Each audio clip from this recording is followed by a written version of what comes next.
Welcome to Inside Marketing with Market Surge, your front row seat to the boldest ideas and smartest strategies in the marketing game. Your host is Reed Hansen, Chief Growth Officer at Market Surge. Hello and welcome back to Inside Marketing with Market Surge. And today we're diving deep into the world of B2B growth with someone who has literally built his career on outworking and outperforming the competition. Kevin Downey is a Kansas City-based recruitment leader, entrepreneur, and business development strategist. From his early days as one of the youngest sales reps at Slazenger Golf and later thriving at Callaway, Kevin's career has always been about building teams, systems, and growth engines. In 2003, he led the development of a multi-million-dollar executive suite project. And in 2014, he founded his own recruitment agency, where his obsession with scalable, repeatable hiring and sales systems has helped his companies grow faster than they ever thought possible. Kevin's firm specializes in something every business wants but few crack: building elite sales teams and driving inbound leads through high-converting B2B email marketing. Kevin, welcome to the show. So glad to have you. Thanks for having me. Appreciate it. Yeah, my pleasure. So Kevin, you grew up in, we talked about this before we started, in Chicagoland, in a family of immigrant entrepreneurs, and they built one of the largest European tile import businesses in the US. So how did that early experience shape the way you approach business today?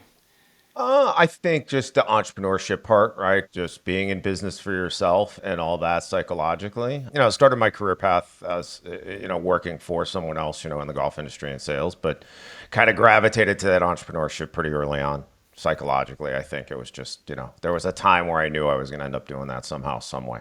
Yeah, well, I can really appreciate that. My father was a landscaper and he would take me to work with him. And, same thing. I started out in corporate, but eventually caught the bug and just remembered how cool it was to have your own business. And your own thing. I mean, it comes with upsides, downsides. Every entrepreneur knows that. And especially small business owners, right? You're kind of everything in a way and have to do everything in some ways. In some ways you don't, right? You have staff that helps and all that stuff. But you're always responsible, at the end of the day. And the buck stops with you, right? Right. Just, Yeah, that's absolutely. It goes, right. Yeah.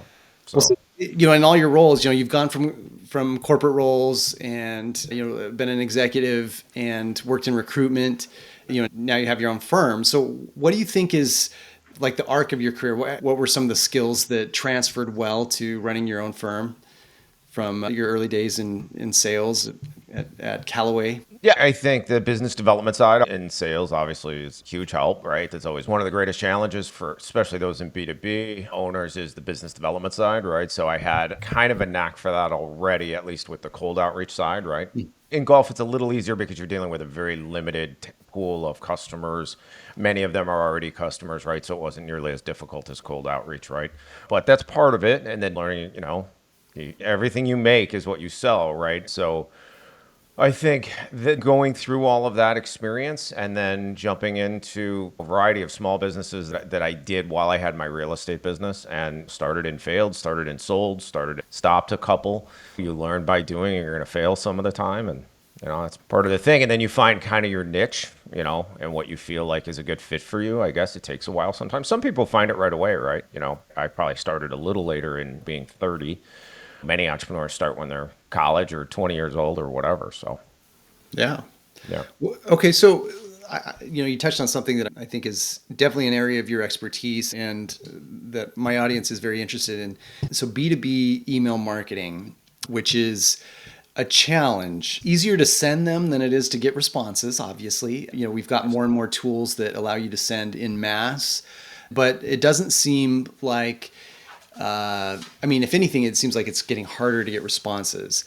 What do you think are some of the main things that people are really struggling with from their execution standpoint or their approach in B2B email marketing?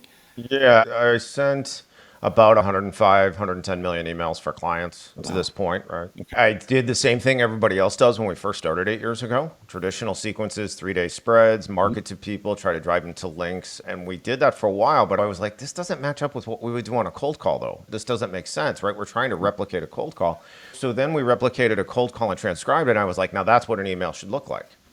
Right. And that's how we kind of learn, or I learned, I guess you would say. And then you just refine that over time. And there's some strategies and techniques that we use. But at the end of the day, the goal is to drive response Most companies, I've looked at maybe 200 or 300 setups in 8 years from, clients. People come to me and they say they need help and we look at it.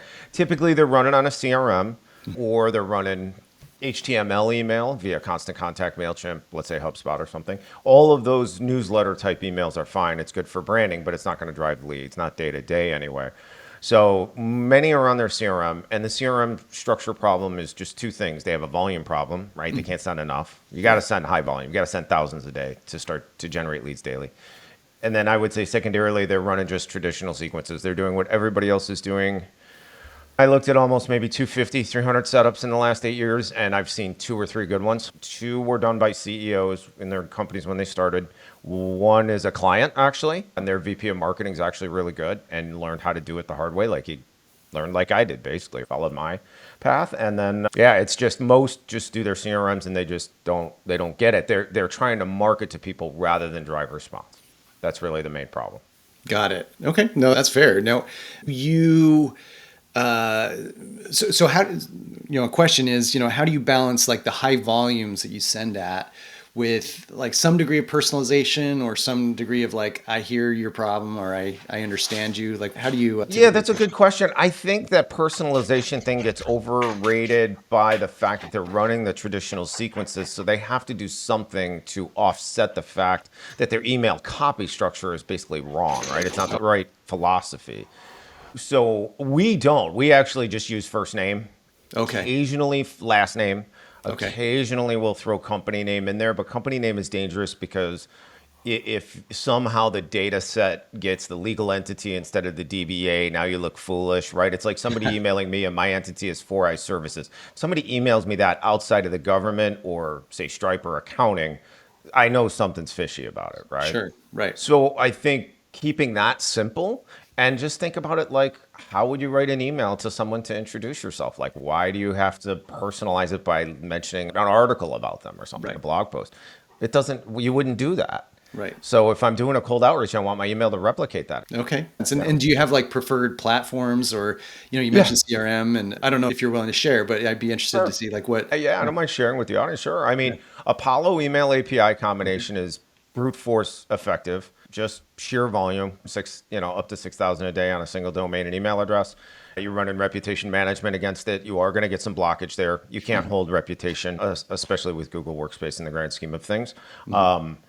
But that's okay. It's a numbers game, right? That's just the truth. If we're looking for long-term infrastructure, I would say MailReef combined with a Smart Lead would be a good combination. MailReef's a server-based system. Now there you're getting into what I would call the modern way to do email. 20 domains, 100 email addresses, 25 cold per day, 25 warm per day against each email address, and spin taxing and doing everything you got to do to maintain reputation and hold the reputation on the IP address and all that stuff.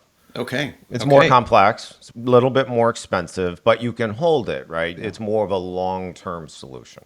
Right. Because, like you say, it does feel like it's a moving target to continually refine your reputation. And it's tough to stay on top of.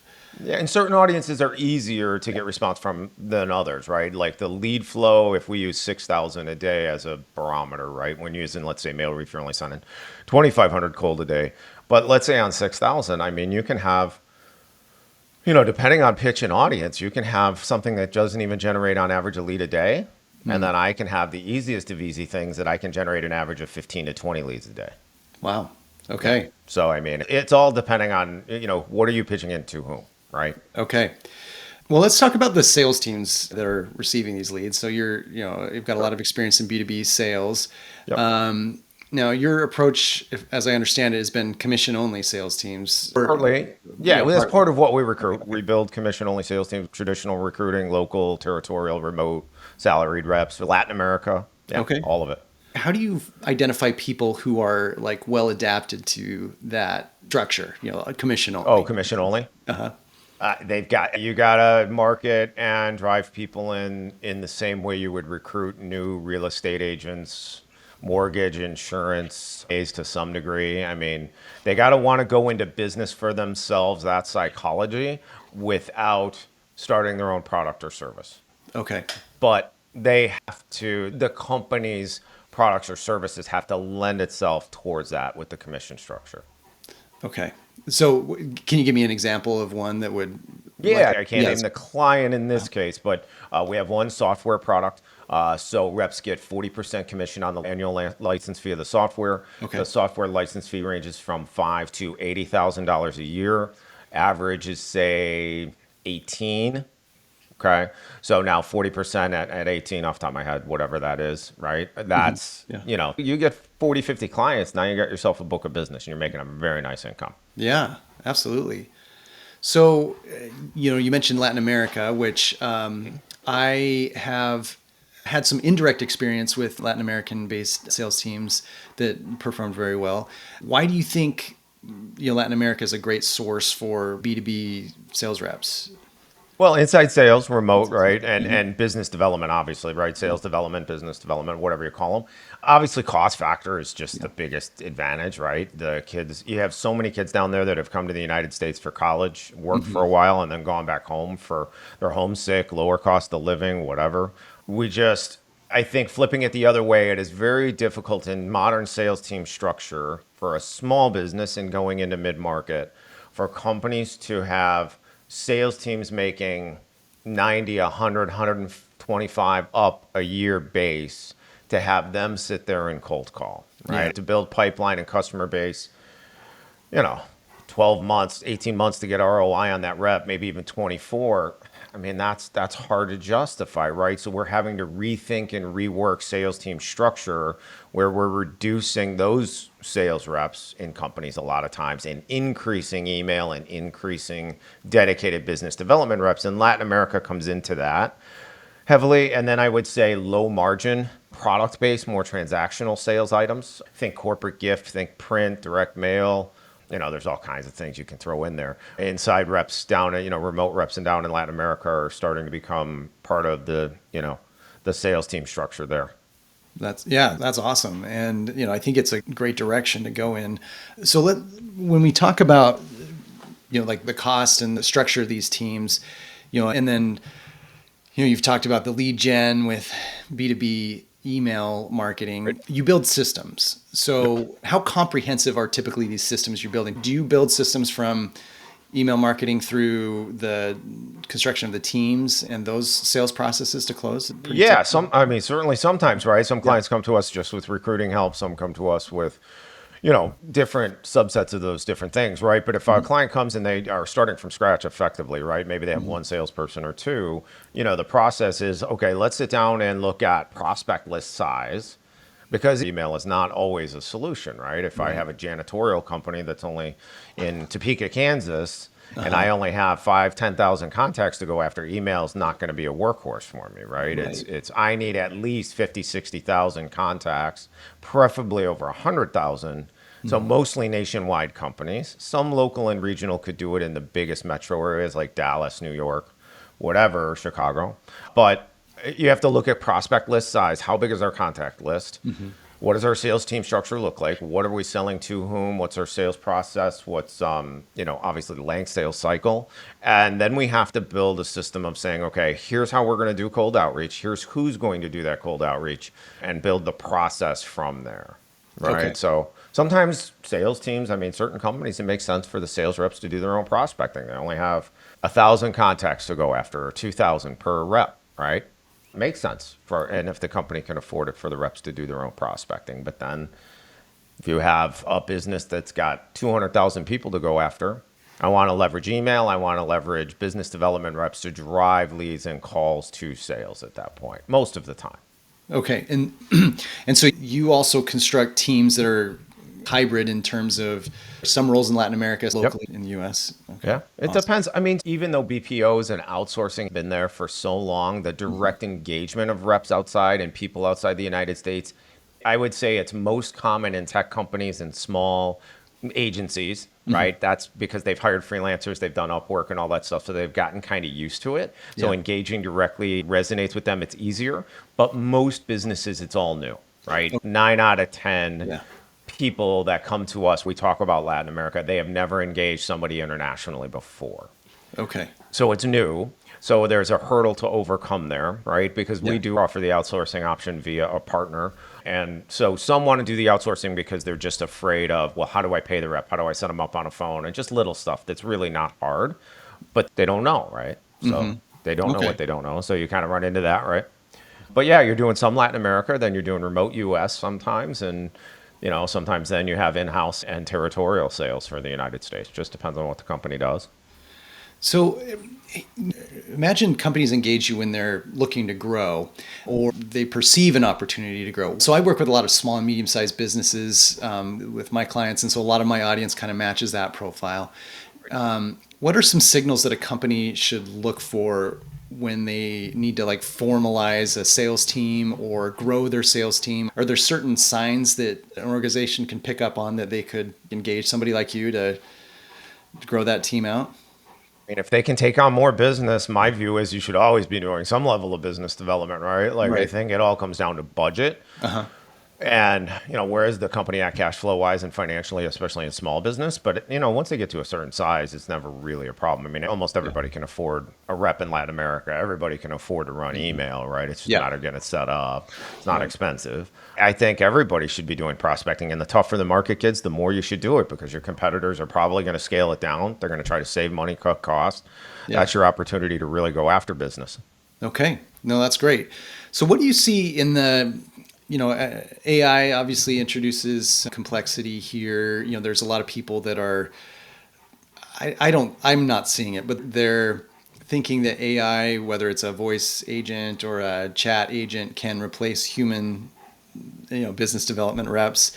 Right. And again, I'll caveat that with my personal skepticism, is particularly for sales.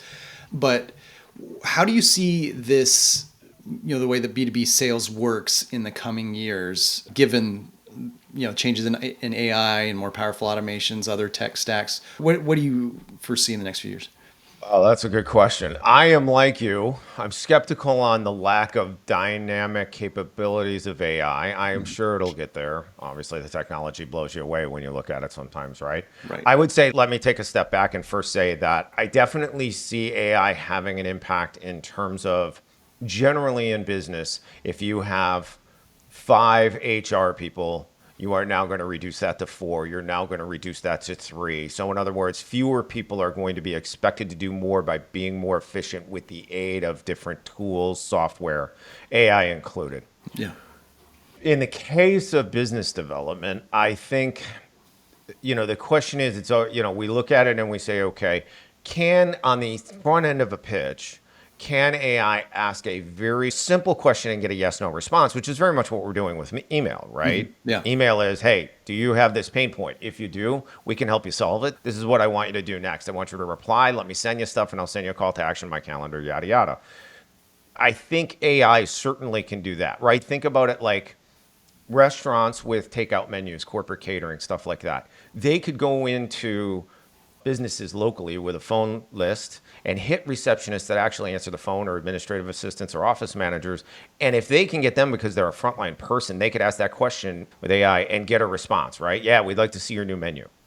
There you go. Beyond that, now the question is, okay, how does it get through a phone tree to a decision maker? How does it discern to ask the right questions to get to that? And then, I don't know, after that, the problem is the ability to have a dynamic conversation. Yeah. I think it gets really hairy, like with what we do. If we talk about business development and sales team structure, one of the things we need to ask is like how to build your prospect list. And I get a client or a prospect on Apollo, and that's one of the things that we help with. And a lot of times do it, we're not getting paid, right? It's just part of our process. I don't see how AI is going to sit there and be able to do that in a streamlined fashion and in a quick fashion. Yeah. But again, I'm not that smart. If I were smart enough, I would be doing something with AI. I'm not.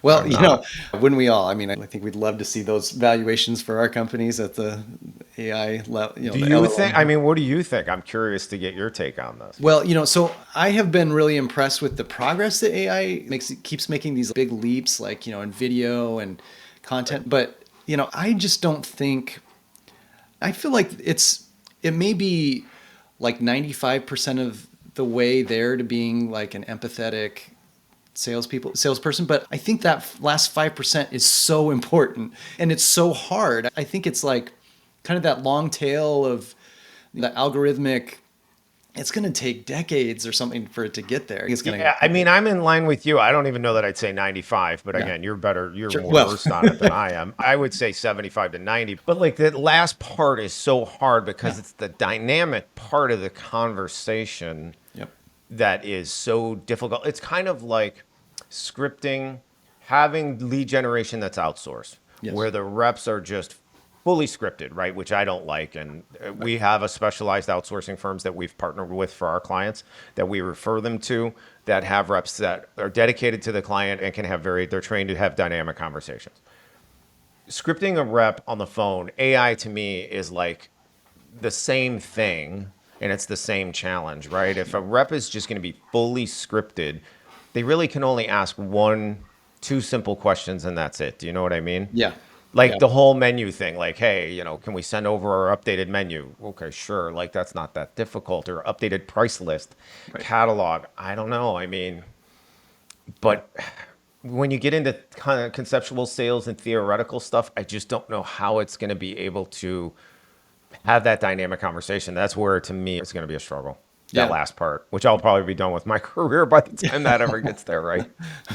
Well, and I think I feel the same. I think it's not only that there's such a big gap, that last mile or whatever to become very human sounding. We're also more and more like listening for it, like we don't want to be deceived. We don't want to be odd, so it's, there's a few forces at work.